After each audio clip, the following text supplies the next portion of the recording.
নমস্কাৰ মই মনজিতে আপোনালোক সকলোকে স্বাগতম জনাইছোঁ আমাৰ YouTube channel Asomiya পাঠশালালৈ।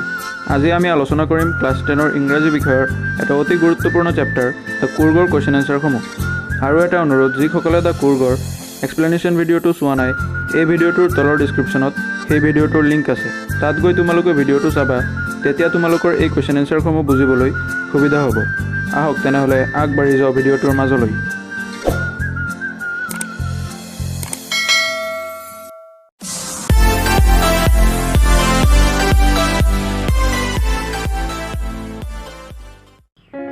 The Coorg চেপ্টাৰটোৰ শ্বৰ্ট কুৱেশ্যন এনচাৰসমূহ হৈছে: question number 1, where is Coorg? ইয়াত সুধিছে কুৰ্গ ক'ত আছে? Answer: Coorg is the smallest district of Karnataka, home to evergreen rain forests, spices and coffee প্লাণ্টেশ্যন।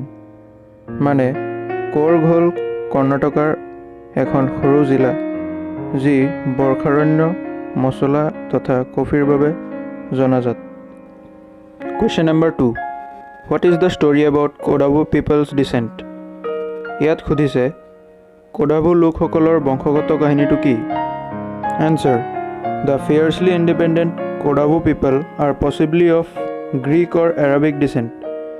According to the story, a part of Alexander's army moved south along the coast and settled here when return became impractical.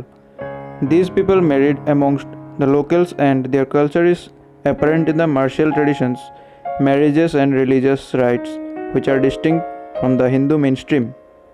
মানে অত্যন্ত স্বাধীনচিতীয়া কোডাব লোকসকল Greek অথবা আৰবৰ পৰা অহা বুলি বিশ্বাস কৰা যায়। প্ৰবাদ অনুসৰি আলেকজেণ্ডাৰৰ সৈন্যবাহিনী দক্ষিণৰ দিশে আহি ইয়াত থিতাপি ল'লে স্থায়ী মানুহৰ সৈতে বিবাহ সম্পৰ্ক স্থাপন কৰি ইয়াতে তেওঁলোকে নিজৰ সংস্কৃতি বৰ্তাই ৰাখিলে। Question number 3, what are the sum of the things you know' about part 1 the people of Coorg? ইয়াত সুধিছে তুমি কুৰ্গৰ মানুহসকলৰ বিষয়ে কি জানা? Answer: the Coorg people are independent, known for their hospitality and the only people in India permitted to carry firearms without license. মানে কুৰ্গৰ মানুহবোৰ স্বাধীনচিতীয়া আৰু আলহীক কৰা শুশ্ৰূষাৰ বাবে জনাজাত। তেওঁলোক একমাত্ৰ মানুহ যিয়ে অনুমতি পত্ৰ নোহোৱাকৈ অস্ত্ৰ ল'ব পাৰে। Part 2 the main crop of Coorg. ইয়াত সুধিছে কুৰ্গৰ প্ৰধান শস্য কি? Answer: the main crop of Coorg is coffee. মানে কুৰ্গৰ প্ৰধান শস্য হ'ল coffee. Part 3 the sports it offers to tourists. ইয়াত সুধিছে পৰ্যটকসকলৰ বাবে প্ৰদৰ্শিত খেলসমূহ কি? Answer: the sports it offers to tourists are river rafting, canoeing, rappelling, rock climbing and mountain biking. মানে পৰ্যটকসকলৰ বাবে প্ৰদৰ্শিত খেলসমূহ হ'ল নাও খেল, ডিঙা খেল, পৰ্বত আৰোহণ, শিলত বগোৱা, পৰ্বতত স্কুটাৰ চলোৱা আদি। Part 4 the animals you are likely to see in Coorg. ইয়াত সুধিছে কুৰ্গত দেখা পোৱা জীৱ জন্তুসমূহ কি?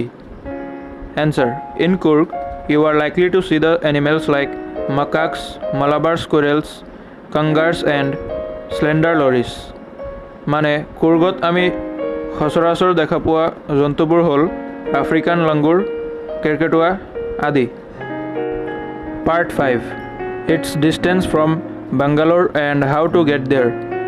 ইয়াত সুধিছে বেংগালুৰুৰ পৰা ইয়াৰ দূৰত্ব কিমান আৰু ইয়ালৈ কেনেকৈ যাব পাৰি?